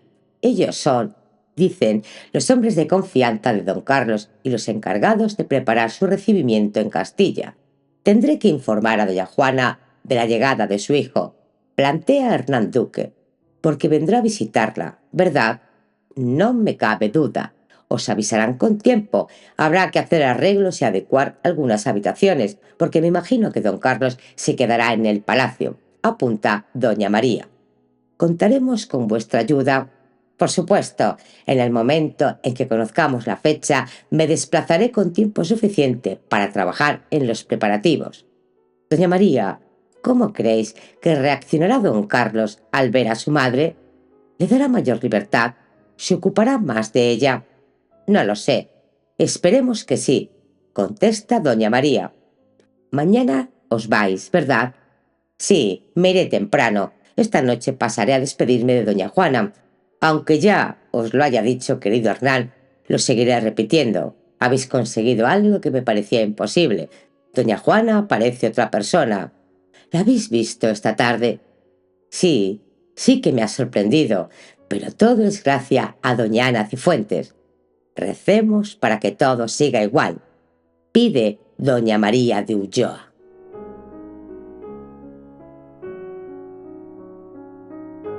Capítulo 11. El anuncio de una visita inesperada. Tordesillas. Aquella mañana doña Juana ha asistido a misa con su hija. Juntas han rezado ante el ataúd y sepulcro del archiduque Fernando el Hermoso, situado delante del altar mayor de la iglesia del convento, dentro de una litera cubierta con un gran dosel de brocado de oro, con una cruz de seda carmesí en la parte superior. Es la primera vez que no están acompañadas por Hernán Duque. El jefe de la casa de la reina no considera necesaria tanta vigilancia. Además, la iglesia del convento se encuentra a pocos metros del palacio. Madre, ¿entonces mi padre no llegó a verme? No, él falleció 5 meses antes de que tú nacieras. Recuerdo que una vez me dijiste que me parezco a él. Es verdad, tienes su mismo color de piel y tus ojos son iguales a los suyos. Madre, ¿lo quisisteis mucho? Lo quiero todavía. ¿Crees que podremos irnos algún día a vivir a otro lugar? Seguro que sí, hija mía, seguro que sí. Pues yo sin vos no me voy. Quiero estar a vuestro lado siempre, dice doña Catalina, agarrándose a la mano de su madre. No te preocupes, hija mía, yo soy feliz sabiendo que me quieres.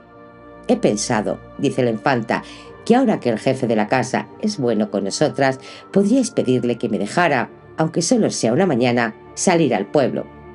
Pobre hija mía, exclama doña Juana abrazándola.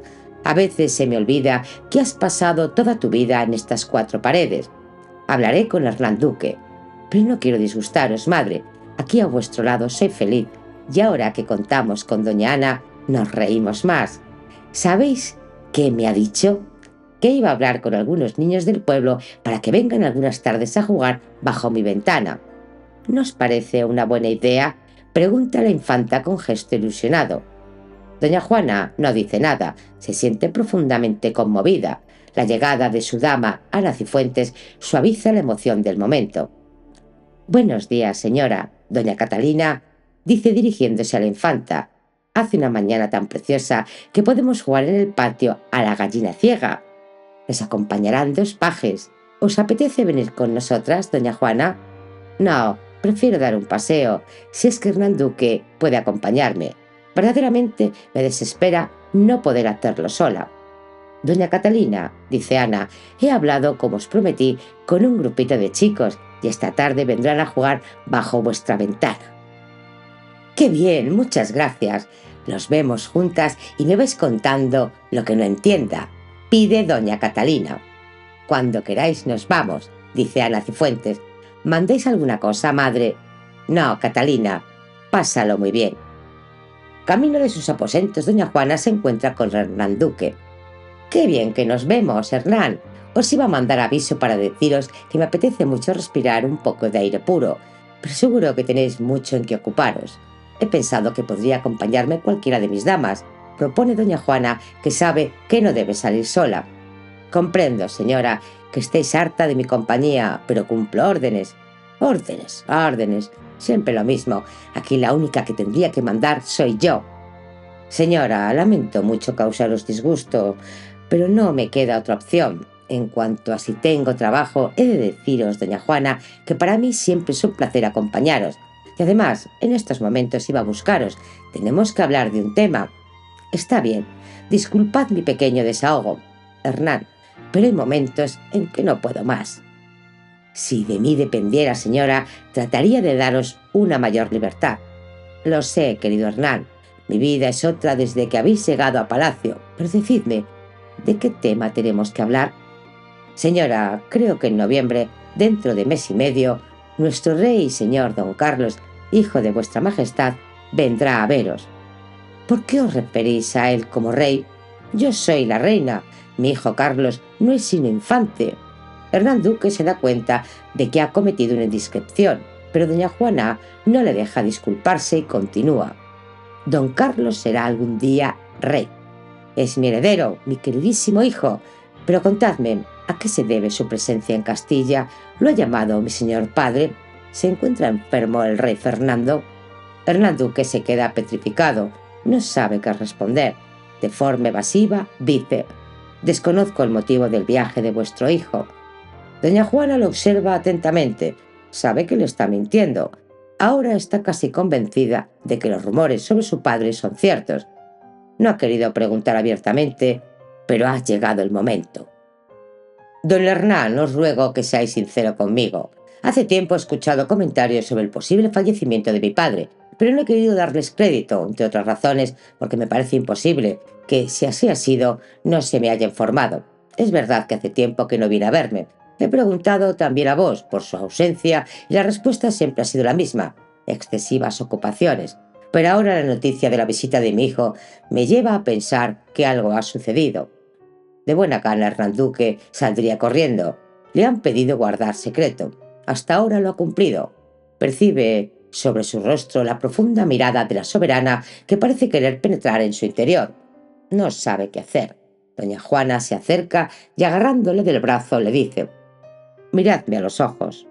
Ha muerto, ¿verdad?» Señora, yo... «Pero, ¿quién os ha ordenado guardar secreto? ¿Quién ha decidido que yo no me entere de la muerte de mi padre?», pregunta doña Juana casi gritando. Hernán Duque no puede más y decide contárselo todo. «Quien ha dado la orden de que vos no os enteréis de su fallecimiento ha sido vuestro propio padre. A mí fue el cardenal Cisneros quien me prohibió hablaros de ello». Doña Juana se ha quedado paralizada. Su voz no denota enfado ni ningún tipo de sentimiento. «¿Y cuándo ha sucedido? ¿Dónde y de qué murió?». «El fallecimiento se produjo hace más de un año. Murió en Madrigalejo, cerca de Cáceres. La causa de su muerte la desconozco», contesta Hernán. «Más de un año», repite pensativa doña Juana. «Y en este tiempo, ¿quién se ha ocupado del gobierno?». «El cardenal Cisneros. Él fue quien me eligió para que me ocupara de vos». «Por fin tengo algo que agradecerle al cardenal», dice irónica doña Juana, que añade: «Os libero del paseo. Me voy a mis aposentos». Hernán Duque la mira mientras se alejan. Es probable, piensa, que todo lo que han estado hablando le provoque una crisis. Deberá estar muy atento. Mientras camina hacia sus habitaciones, doña Juana no quiere pensar, no quiere dejarse dominar por la angustia que amenaza con ahogarla. Nada más cerrar la puerta, grita con todas sus fuerzas: «¿Por qué?», y cae de rodillas llorando. Aunque lo sospechaba, doña Juana no podía imaginar que la muerte de su padre la fuera a afectar de aquella forma. Ha vuelto a llorar después de 15 años sin hacerlo. ¿Por qué su padre había decidido anularla, borrarla de la vida? ¿Qué había hecho mal? Le duele su muerte, no volver a verle, pero sobre todo le duele su comportamiento para con ella. ¿Qué temía mi padre? ¿Qué podía hacer yo aquí encerrada, rodeada de servidores que solo a él obedecían?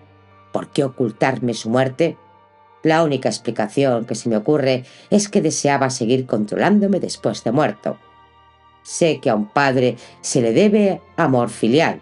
Yo le he querido, pero él ha demostrado no tener sentimientos.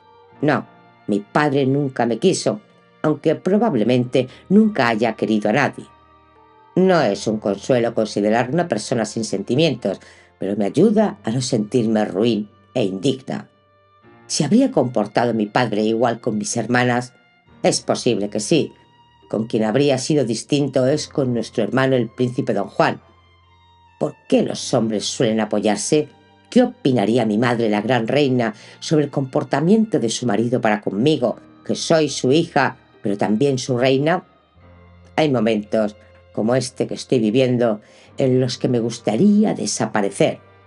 Dame fuerzas, Dios mío. Mi hijo, el príncipe don Carlos, llegará pronto. Él me ayudará.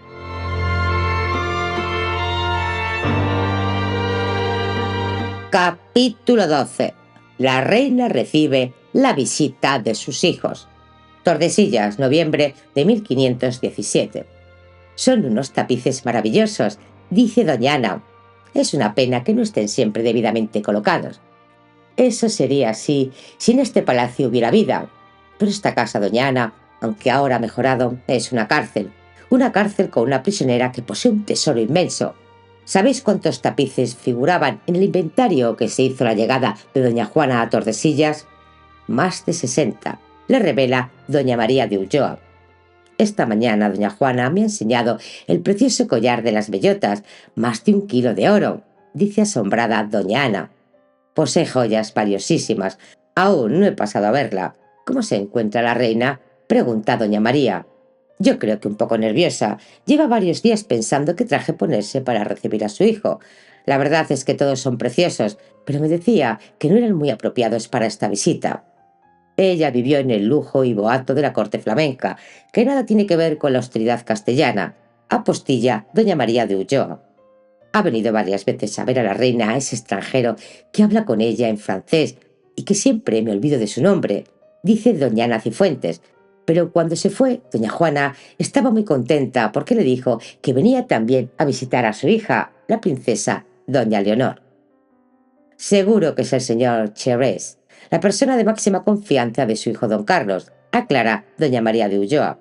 Sí, es ese, corrobora doña Ana, que añade: ha supervisado todo con don Hernán Duque, hasta la vajilla de oro que han dispuesto.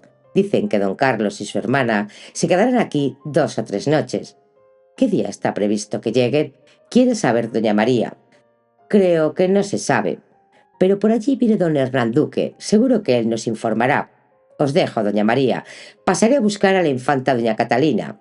Se despide doña Ana. Querido Hernán, cuánto siento no haber podido venir hasta hoy, pero mi marido no está bien y cada día soy más necesaria en casa. Se disculpa doña María de Ulloa. No os preocupéis, todo está arreglado. El señor de Cherés ha estado pendiente del más mínimo detalle. Mi querida doña María, tengo la sensación de que los acompañantes de don Carlos quieren controlar ellos solos todo lo que aquí suceda. Me ha dicho doña Ana que Cherés se ha reunido con la reina. Sí, y doña Juana está muy contenta. Parece ser que en la entrevista que mantuvieron le habló mucho de sus hijos, de las ganas que tenían de verla y besar sus manos. Le ha recordado que su hija doña Leonor está a punto de cumplir 20 años y don Carlos cuenta 17. Le ha asegurado que podía sentirse muy tranquila porque a partir de ahora don Carlos se encargaría de todo en nombre de ella, que era la reina propietaria. También me contó que Cherés organizaría una misa funeral, cumpliendo los deseos de don Carlos, que deseaba honrar la memoria de su padre, el archiduque Felipe. ¿Cuándo está previsto que llegue don Carlos a Tordesillas? Dentro de 2 o 3 días. Ya sabéis que hace algo más de un mes me atracaron en Tazones, pequeño pueblecito al lado de Villaviciosa. Era Laredo donde se les esperaba, pero como suele suceder, la mar es quien decide hacia dónde envía a sus navegantes. Creo que es un lugar precioso. ¿Conocéis Asturias?, le pregunta doña María. No, he tenido compañeros asturianos, pero no conozco Asturias. ¿Vos sí? Solo una vez, pero su naturaleza me emocionó. Sabe, Hernán, creo que puede ser buen augurio para don Carlos haber pisado primero la tierra asturiana, que es donde comenzó todo. Hija, ¿estás contenta? Dentro de muy poco conocerás a tus hermanos mayores, le dice doña Juana a la infanta doña Catalina. Claro, ¿se quedarán a vivir con nosotras?, pregunté ilusionada a la infanta. No, ellos tienen muchas cosas que hacer, aunque sí espero que no se olviden de nosotras y mejoren las condiciones en que vivimos. Tengo muchas ganas de abrazarlos. Hace tanto tiempo que no los veo. Es probable que no los reconozca. ¿Cuántos años tenían la última vez que los visteis? Leonor acababa de cumplir los 7 y Carlos solo 5. Ahora, según me han contado, son unos jóvenes muy bien educados, preparados para desempeñar los altos cargos a los que están llamados. Mi hermano Carlos es el heredero de todos vuestros reinos, ¿verdad?, quiere saber la infanta. Sí, y estoy segura de que será un buen rey. Y tú, Catalina, algún día tendrás que prestar tus servicios a la corona a la que perteneces. ¿Cómo, madre?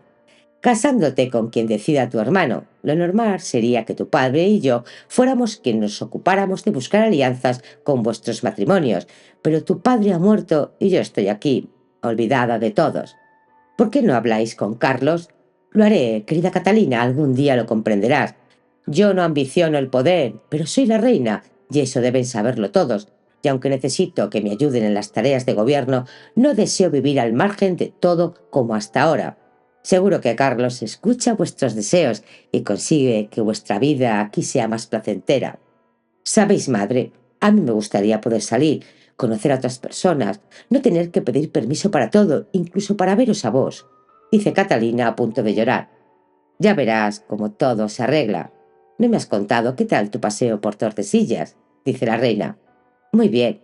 Doña Ana me ha llevado a visitar la iglesia y estuvimos en la Plaza Mayor. Ya le he dado las gracias a don Hernán, que prometió dejarme salir otros días. Es un buen hombre. Desea lo mejor para nosotras. Él también obedece órdenes.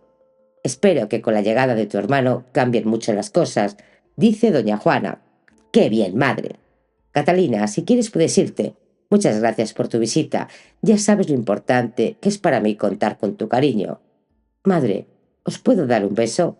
Doña Juana no dice nada y se funde en un abrazo con su hija. Está contenta de poder ver a sus hijos y de que Carlos, su primogénito y heredero, se interese por el reino. Qué distinto podría haber sido todo si ella hubiera aceptado volver a casarse. El féretro insepulcro con el cuerpo de su marido le había servido de excusa, como si su viudedad fuese reciente. El primero en solicitar su mano al quedarse viuda había sido Enrique VII de Inglaterra. Doña Juana sabía que el monarca inglés se había sentido atraído por ella desde el día que se conocieron en la corte. Era el suegro de su hermana pequeña, doña Catalina. El soberano inglés estaba tan interesado en casarse con ella que no dudó en utilizar la influencia que su hermana pudiera ejercer sobre ella y sobre su padre, el rey Fernando, para convencerlos de que aceptaran la proposición. Si yo fuera ambiciosa, habría aceptado, piensa doña Juana, porque casándome con Eduardo VII me habría convertido en reina de Castilla, León y Granada, y también de Inglaterra. Pero no eran esos mis intereses y además, por mi situación, ya nadie podía obligarme a contraer un matrimonio con el que yo no estuviera de acuerdo. Bien, es verdad que a mi padre tampoco le interesaba demasiado mi unión con el inglés. Mi postura de rechazo fue clara desde el primer momento por muchas razones.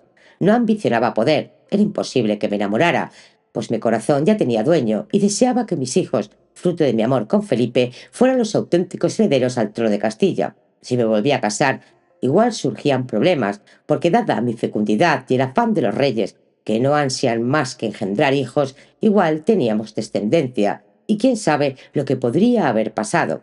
Existen casos en la historia en los que se ha intentado que los derechos al trono del hijo nacido en el segundo matrimonio usurpen los del heredero del primero. Es posible que al monarca inglés le gustara solo mi físico, pero yo sé que a mi favor estaba el ser joven y fuerte, madre de 6 hijos.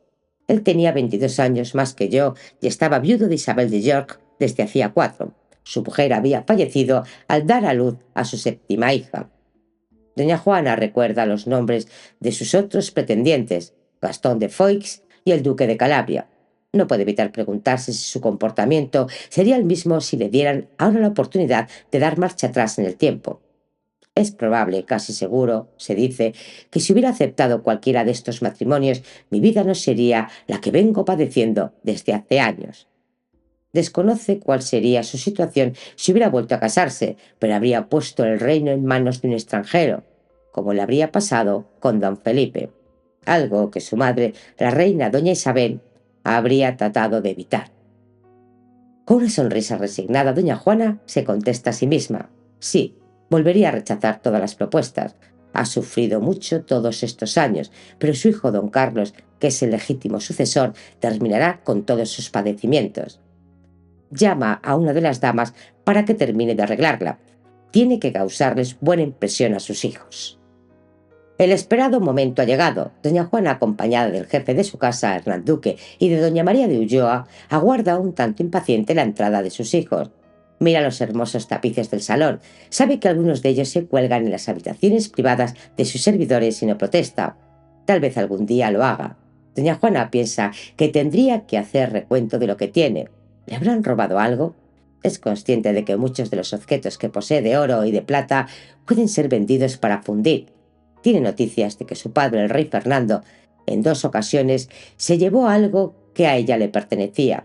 La primera vez se apropió de 345 kilos de plata. y 4 años más tarde se llevó otro tanto. Pero no son estos momentos para pensar en cosas tan desagradables. El salón ha quedado verdaderamente regio, tal vez demasiados hachones. A ella le gusta un poco más de penumbra, pero conoce bien las preferencias de la corte de Flandes y ha querido que sus hijos se encuentren cómodos. Dentro de unos minutos podrá abrazarlos. Señora, doña Juana, anuncia el señor Chevreuse entrando en el salón. Vuestros hijos han llegado. Esperan vuestra autorización para poder entrar. Por favor, que pasen, dice doña Juana en francés, conocedora de que su hijo Carlos no habla ni una palabra de español. La puerta se abre y aparecen dos jóvenes ricamente vestidos, que nada más entrar hacen una profunda reverencia. Doña Juana los mira emocionada. Su hija es muy hermosa, se mueve con elegancia. Su hijo Carlos no se parece a su padre. Sus facciones son más suaves. No es de complexión muy fuerte. Los príncipes siguen caminando y cuando alcanzan la mitad del salón, como si lo hubieran ensayado, vuelven a hacer otra ceremoniosa reverencia al unísono. Ya se encuentran cerca. A doña Juana le parece que sus hijos emiten luz. Sus trajes brillan y además son tan jóvenes, no puede por menos de mirar su traje, que aunque en otro tiempo también fue hermoso, ahora parece gris y ajado, como seguro la encontrarán a ella. Cuando sus hijos casi están a su lado, intentan hacer su tercera reverencia y besar sus manos, pero doña Juana se adelanta y los abraza. Es don Carlos quien en francés se dirige a su madre para preguntarle cómo se encuentra de salud y manifestarle los deseos que tenían de mostrarle su respeto y obediencia. ¿Pero de verdad sois mis hijos? ¿Erais tan pequeños la última vez que os vi? Pregunta por sus otras dos hijas, Isabel y María. También se interesa por doña Margarita, su cuñada, que es quien se ha ocupado de la formación de sus sobrinos. Es su hija, la princesa Leonor, quien le dice que su hermana Isabel se ha convertido en reina de Dinamarca, Suecia y Noruega por su matrimonio con Cristián II. «Pero si Isabel es más joven que vosotros», exclama doña Juana. «Sí, nuestra hermana Isabel tiene 16 años. Se casó a los 14. 16 tenía yo cuando salí camino a Flandes para casarme con vuestro padre, que era un año mayor. ¿Qué edad tiene el rey Cristián, el marido de vuestra hermana? Quiere saber doña Juana». 20 más que ella. Doña Juana no dice nada, pero piensa en su hija Isabel, casada con un hombre que podría ser su padre. Pero tal vez sea bueno con ella. Le sorprende que hayan elegido a Isabel y no a Leonor. Cuando llevan unos minutos reunidos, doña Juana le pide a doña María de Ulloa que traiga a la infanta doña Catalina. Si la hija mayor de doña Juana, la princesa Leonor, se ha emocionado al ver el estado en el que se encontraba su madre, apenas puede contener las lágrimas al besar a aquella preciosa niña que va vestida como una humilde aldeana. Después de un buen rato de conversación, es doña Juana quien debe poner fin a la reunión y así lo hace. «Seguro que estaréis muy cansados del viaje. Podéis retiraros a descansar». Los dos jóvenes se despiden de su madre, pero antes de abandonar el salón, la princesa Leonor le pide a su hermana Catalina que la acompañe. La pequeña mira a su madre, que con un ademán le autoriza a que se vaya.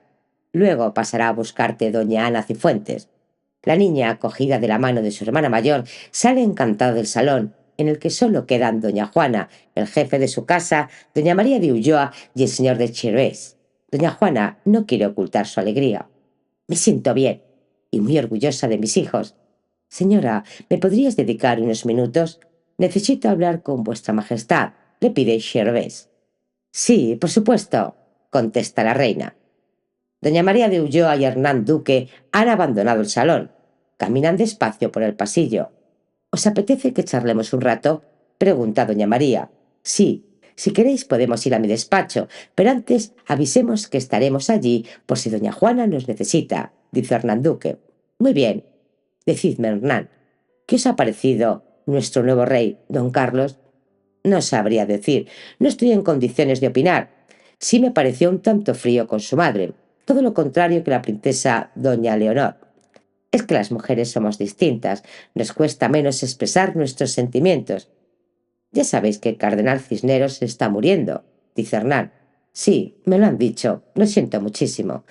¿No pensáis que don Carlos, que tanto le debe, debería acercarse a su lecho de muerte? Si no fuera por el cardenal, los nobles de Castilla nunca hubieran aceptado que se proclamara rey viviendo su madre». Estoy de acuerdo con vos, pero tenemos que pensar que don Carlos solo tiene 17 años y que son sus antecesores quienes toman las decisiones. En este sentido, me han contado que don Carlos tiene una carta escrita para cesar en su cargo al cardenal Cisneros, apunta doña María. Sí, es muy triste.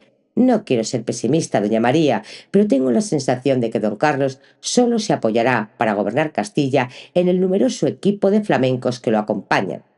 Sí, los comentarios son muy desagradables sobre ellos.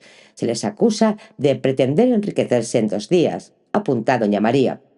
Tenemos que reconocer que el señor de Xirvés es muy habilidoso y sabe cómo conquistar a la gente, comenta Hernán Duque. Lo decís por doña Juana. Sí, ¿para qué cree que se ha quedado con ella? Para convencerla de que delengue sus tareas de gobierno en su hijo don Carlos, que él se ocupará de todo. Quieren estar seguros, necesitan el apoyo de la reina, dice convencida doña Juana. Una vez más, estamos de acuerdo. ¿Cambiará la vida de doña Juana con su hijo al frente del gobierno? Pregunta Hernán Duque. Dentro de poco lo sabremos. Apoya este contenido. Dale a me gusta si te ha impactado. Comenta qué opinas sobre su historia. Comparte para que más personas descubran su increíble talento. Y sobre todo, suscríbete y activa la campanita para más historias inolvidables. Continuará.